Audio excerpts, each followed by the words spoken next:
We're going to talk about how to design an email marketing strategy like the pros. So we're going to walk through basically how I do it. So it'll be a lot of great stuff today. So I'll get us started. And then I have a fun surprise gift for you at the end. So make sure to stick around till the end. All right, so first up, let's talk about what we're going to cover. So we're going to talk about big picture planning because that's always the first step that we need to take into account. We're going to talk about the kind of content that you're going to create and then how to actually implement it. So, definitely making sure to consider each of these pieces is super helpful.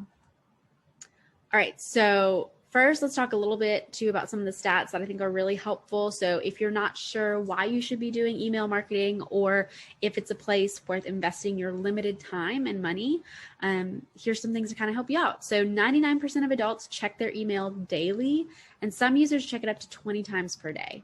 Now, if you're like me, that number is probably absurdly higher than that. I feel like I live in my inbox, which is a terrible habit I've developed. But just kind of the way the world works sometimes, right? So definitely having that. And I mean, I can tell you, I see every email that comes in my inbox. And so I know when there's, promotional things or updates, stuff like that.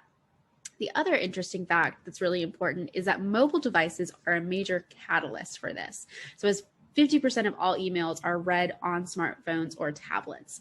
And I know for me, my most recent addition to my morning routine is to open up my email. I got out of this habit a while ago, but I have since brought it back. And I open up my email and I read my favorite kind of summary email. So telling me about what's going on in the world, but in a much more fun way than most of the cable news producers and everyone say things. So the Skim, the Morning Brew, those are two of my biggest and favorite ones. So if you're interested, I'll definitely shoot you those links as well.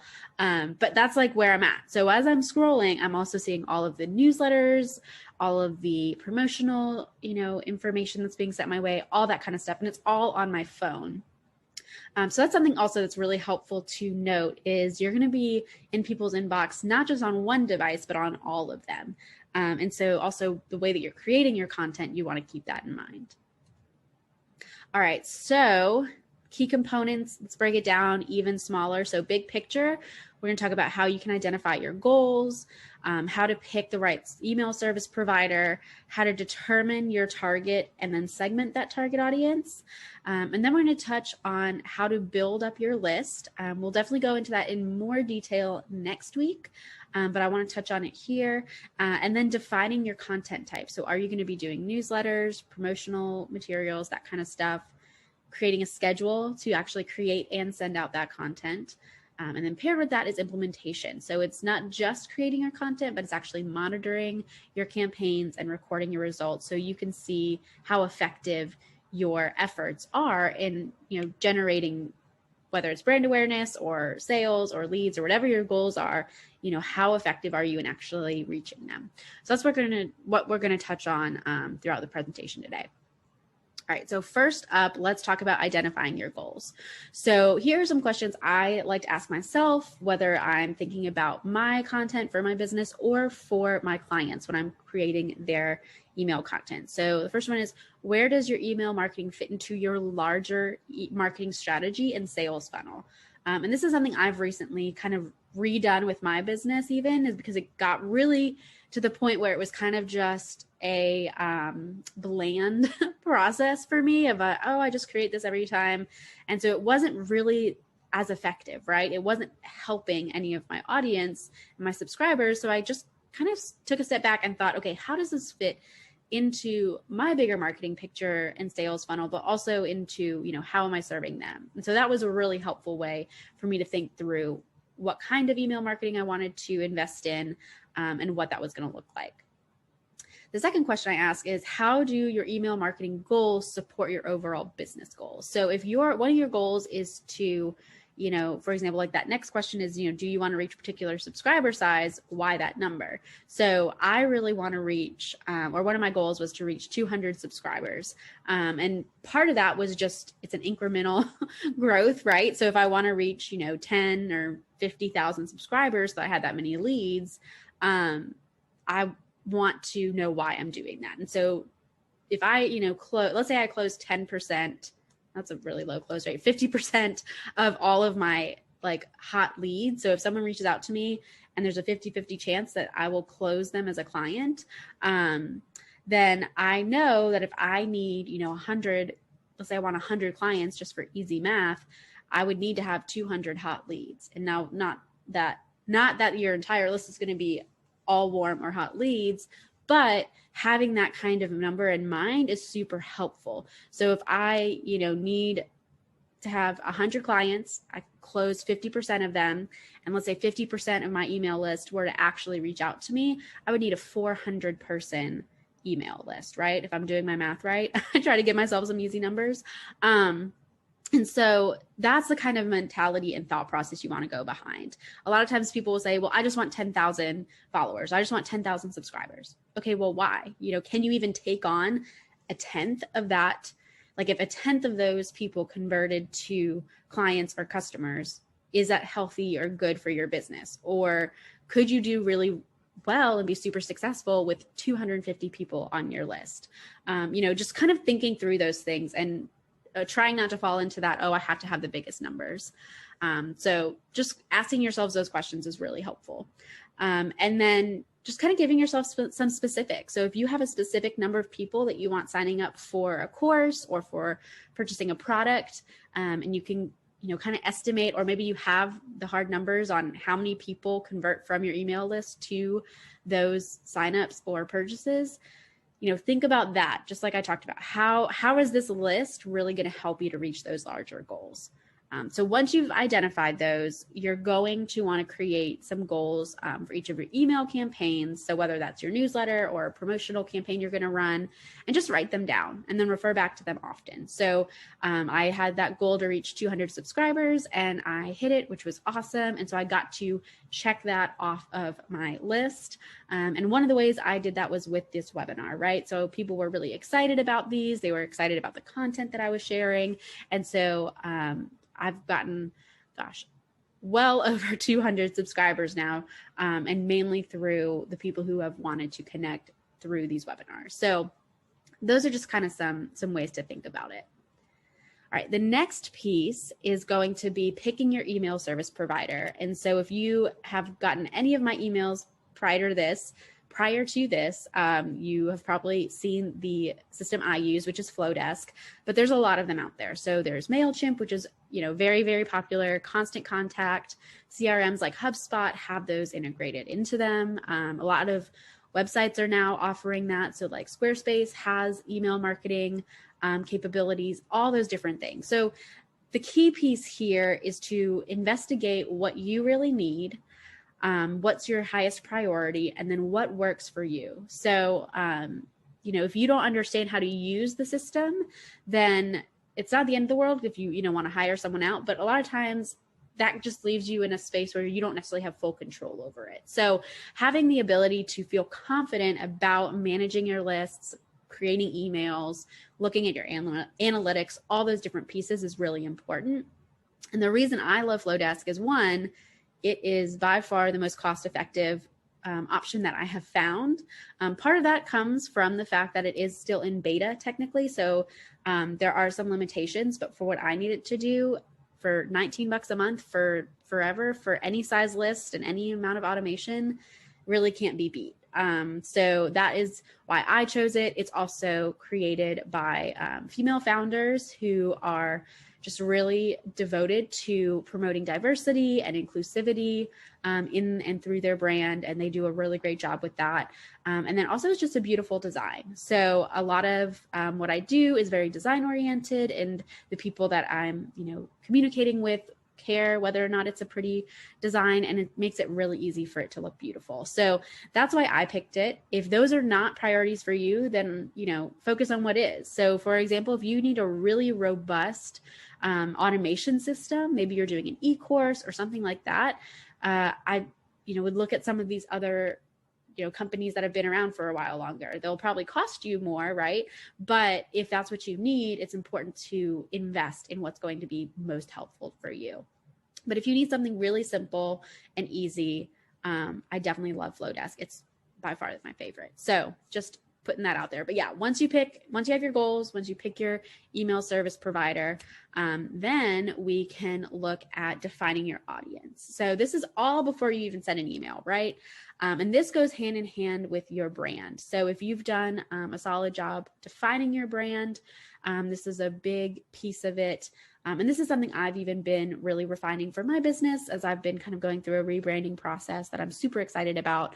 But this is where you're going to answer a lot of those questions about what kind of content to create, right? So this is where you want to match those buyer personas or, customer avatars or whatever you have named them in your branding process. You're going to marry them to your audience here in your email list. So every single campaign, every email you send out has to have some specific purpose, even if it's just an update email or something simple like that. There should be a purpose, and there should be a person or type of person you're thinking about when writing those emails.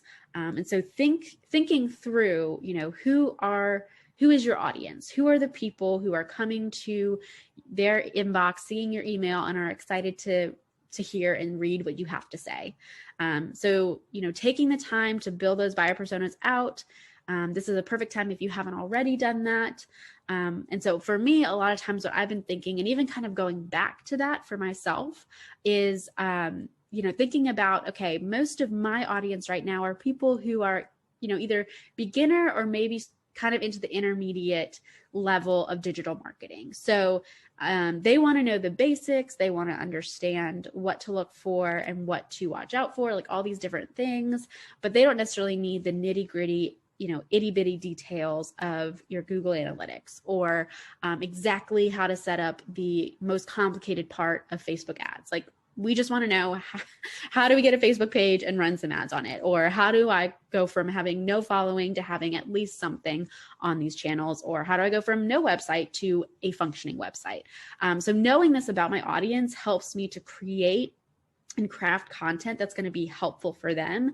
And even to think about how often I want to send content, right? So if I am, just have a very kind of eclectic group of subscribers, so it's not people from one specific industry, but it is kind of the same general desire to learn something new or to just kind of stay up to date on the latest things in digital marketing, then I want to create that content on a weekly basis because it's, regular enough that it's there if they need it and that it can be helpful, but it's not so frequent that it's super annoying, right? So this is something I have seen a lot of people who I will sign up for their webinars or email lists. And then I get like a million, you've probably seen this too, like a million emails a day, it feels like. I'm like, okay, great. You're launching something new. Why do I need 10 emails today every, 2 hours telling me that it's launching?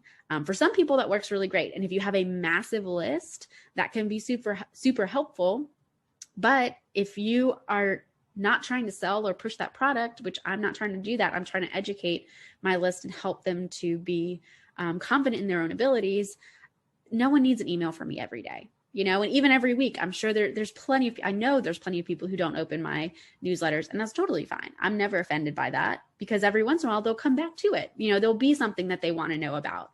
And so just kind of having that understanding in mind helps you to create content that's really going to give you a solid list. So that's my little spiel there. But yeah, definitely take the time to think through who are you writing to, who are you creating for, and what would they want to receive. All right, the next step is segmenting your list. So this kind of goes hand in hand with it, but segments are basically creating sub lists within one audience. And so Flowdesk actually functions pretty much exclusively out of this, which is really helpful. At first it was kind of annoying and I was like, this is not how my brain works. But now it's super helpful because I have many different segments. And so there's different things each of those segments can tell you, right? So if you've signed up for these mini sessions, I know that you're looking for some form of education, right? This, is promoted as a tutorial or as a tool with practical tips. Like, you want to learn something and walk away with something valuable. I know that, or I can kind of assume that about you, unless you accidentally signed up and have no idea how you got here. That's my assumption. Whereas for some of my Monday Morning Fix signups, Those are people who do want to learn something, but sometimes they're also, my uncle who's just supporting me, which is great. Or people who are really just looking for kind of a general update on things, or want to, just know what blog I've posted every week, that kind of stuff. So if I wanted to promote something specific to those different audiences, I can really focus on that. So for example, if I was launching a new product or something, like if I was a product-based business, I was launching a new product, and I know that everyone who's bought product A would be interested in product B. So if I can segment that list and say, okay, here's everyone on my list who has purchased product A, I can send them a very specific and personalized email that talks about product B and why they should buy it. So it's those kinds of small things that can be really, really helpful. All right. Next, talking about content creation. So building your list. So like I said at the beginning, I will definitely be covering this in depth next week. So make sure to come back for that. But just a quick overview. And I talked a little bit about building a freebie last week. So you've kind of got all these different resources all kind of working around us right now. But the first thing that you want to do is pick a topic that your audience values. So what do they care about? What questions are they asking? What do you constantly come back to time and time again that people just want to know more about? And start with a freebie or an offer that would entice or interest your audience. So for example, I started these webinars partly because people were constantly coming to me and saying, hey, can you tell me about this? Can you tell me about that? And I enjoy sharing that knowledge. And I wanted to do it in a way that was just much more accessible to everybody. And so I started these webinars. And while it wasn't intentionally first started to build my list, it has definitely helped with that. And so knowing that I have this webinar, that it's something of value, that I'm answering the questions that people want to know the answers to, is super helpful. And then you just need to build out that offer. So whether maybe it's an ebook, maybe it's a flyer or a poster, maybe it's some kind of downloadable, maybe it's a webinar, build it out and create that content. And then once you have all that created, you're going to want to create it in an automated system. So whether you're using Flowdesk or MailChimp or whatever, all of those have the ability to create some kind of automation so that when people sign up for it, they automatically get an email that sends it to their inbox or sends them the information, or registers them for the webinar, and then they're added to your list. And then the last step, which is typically what I find most people struggle with, is promoting your webinar or your offer, excuse me. So whether it's those freebies, downloads, whatever, you want to promote it. You have to tell people about it, because otherwise they're just not going to know, right? Even if it's a blog, like anything we create in the world, people aren't going to know about it unless you tell them about it, right? So taking the time to really think through that process and giving yourself enough time to create a really great offer, to build out that automation in a thoughtful way, and then to promote your content is really helpful. All right, so the next thing you want to do is define your content type and then pick your schedule. So we're going back to your emails. So once you have someone on your list, you're going to want to send them stuff, right? So even if you have one person on your list, you should start sending out your newsletter. And there's a few reasons that you want to do this, or whatever you're creating. So whether you're creating a newsletter, an e-course, promoting something new, creating educational content, all of that, you're just start as if you had a big list. Even if there's one or two people, start sending that out, because first and foremost, someone's on your list, so they want what you have to offer, right? And then also it helps you to get into the rhythm of things, and you can kind of work things out as you go. So, my webinars were not nearly as efficient or helpful when I first started them as they are now. And so that just came with experience. And so I had to get used to saying, okay, on these days I wake up and I create, on Thursdays I wake up and I create the PowerPoints, right? And I make sure that I have the follow-up email prepped, and I make sure all these different pieces that have to come together to create what I'm offering. And so the same goes for your newsletter. So, when are you going to create it? When are you going to put that into your schedule so you actually sit down and do it? What are you going to share? All those different pieces. If you are subscribed to the Monday Morning Fix, you'll see that I have a blog that I post every week in there. Well, I have to think about when I'm writing that blog, right? So I will write that the Tuesday before it publishes. And I have to send it to my editor, and then he edits it and makes it sound incredible. I put it on my blog, and then schedule it to go out through my newsletter on Monday mornings. So all of these pieces take time, but I've been able to do it consistently because I schedule it into my weeks and I protect that time. So I don't schedule anything else. I don't move it around. I say, this is the time I'm working on this. It's going to get done because it's important and it's a big part of my strategy to build my business, right? So that's a big key piece, right? I know we're cutting it close, so I'm going to speed through a little bit here. Okay, so implementation kind of ties into what I just said, but you have to just start creating it. So just do it. Sit down, write your newsletter. If you think it's not perfect, that's okay. As long as there's no major spelling errors or grammatical craziness, I'm pretty sure it's going to be okay. You know, make sure to be thoughtful about it. But I know so many people who don't send newsletters because it's just not right. And you just have to start sending. And typically it's a beautiful newsletter with really great information that people want to know about. But it's their own kind of analysis paralysis that's keeping them from sharing. So don't be your own biggest obstacle. And then definitely monitoring your progress. This is a big piece and often something that's kind of left to the wayside because it takes time.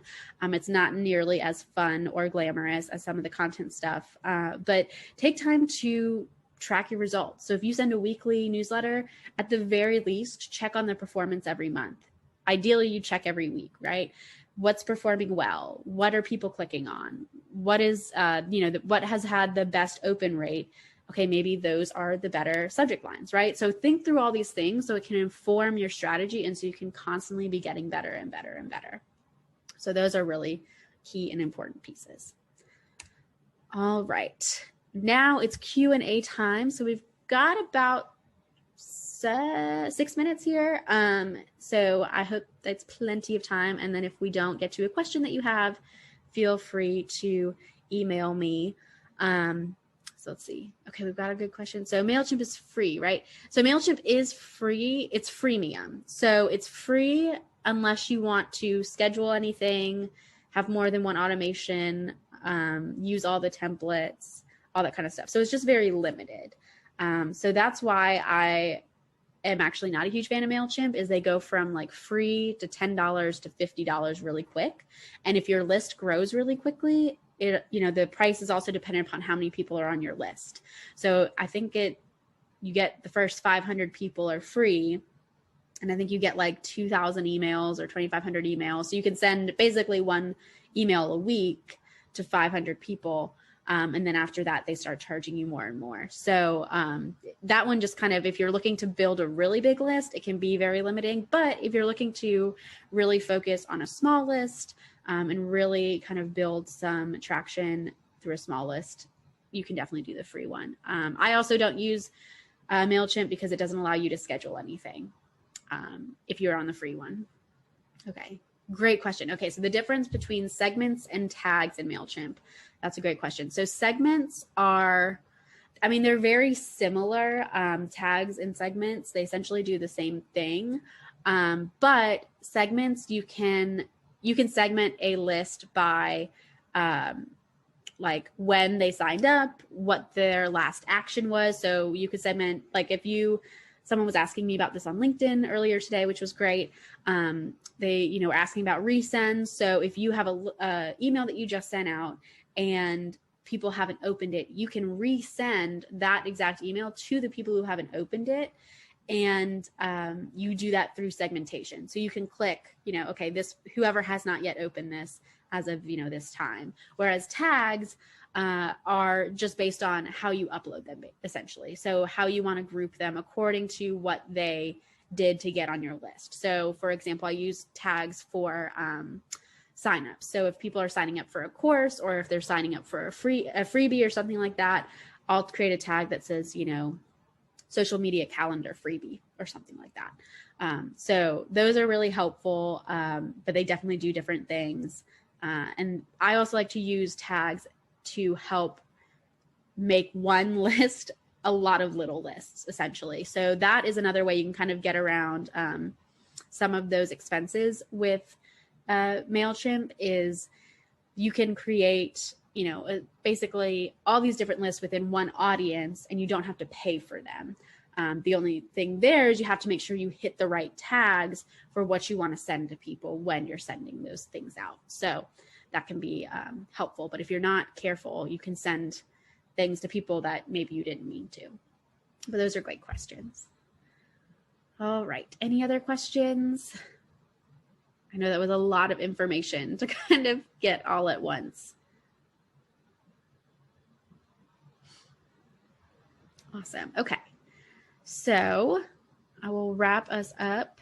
All right. So up next, like I mentioned a couple times, next week, we're going to talk about the details of how to actually build your email list. So we're going to look at, building out those offers, how to set up some of those automations, just those little details that can maybe keep you from finding the best way to get there. And then my gift to you is you can save 50% off Flowdesk. So just as a thank you for signing up and registering for these sessions and for staying till the end, you can save 50% off if you want to work with Flowdesk, or you can also start a trial, see if you like it.